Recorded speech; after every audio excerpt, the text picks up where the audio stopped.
বাংলাদেশ এবং পাকিস্তানকে হারিয়ে সেমিফাইনালের যোগ্যতা অর্জন করেছে ভারত। তবে দুই দলের কারোর বিরুদ্ধেই সেভাবে কঠিন পরীক্ষার মুখে পড়তে হয়নি ভারতকে। নিউজিল্যান্ড শক্তিশালী দল, নিয়ম রক্ষার ম্যাচ হলেও কোনো রকম গা ছাড়া মনোভাব নিয়ে খেলতে চাইছে না ভারত। বুধবার রাতের অনুশীলনে সেটাই দেখা গিয়েছে। কিউই স্পিনারদের সামলাতে কঠিন মহড়া নিয়েছেন বিরাট কোহলিরা। বাংলাদেশের রিশাদ হোসেন এবং মেহেদী হাসান মিরাজ সামান্য বেগ দিয়েছিল ভারতকে। পাকিস্তানের একমাত্র আবরার আহমেদ বাদে কেউই ভারতের সামনে দাগ কাটতে পারেননি।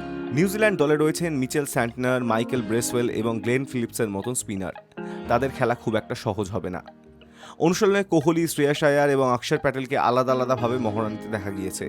যেমন শ্রেয়াস এবং অক্ষর যেহেতু 4 নম্বরে ব্যাট করেন, তারা শুরু থেকেই স্পিনারদের বিরুদ্ধে চালাতে থাকেন। দুবাইয়ে মাঝের দিকের ওভারগুলিতে স্পিনারদের বিরুদ্ধে খেলা সহজ হচ্ছে না। স্যান্টনারেরা আরও চাপে ফেলতে পারেন।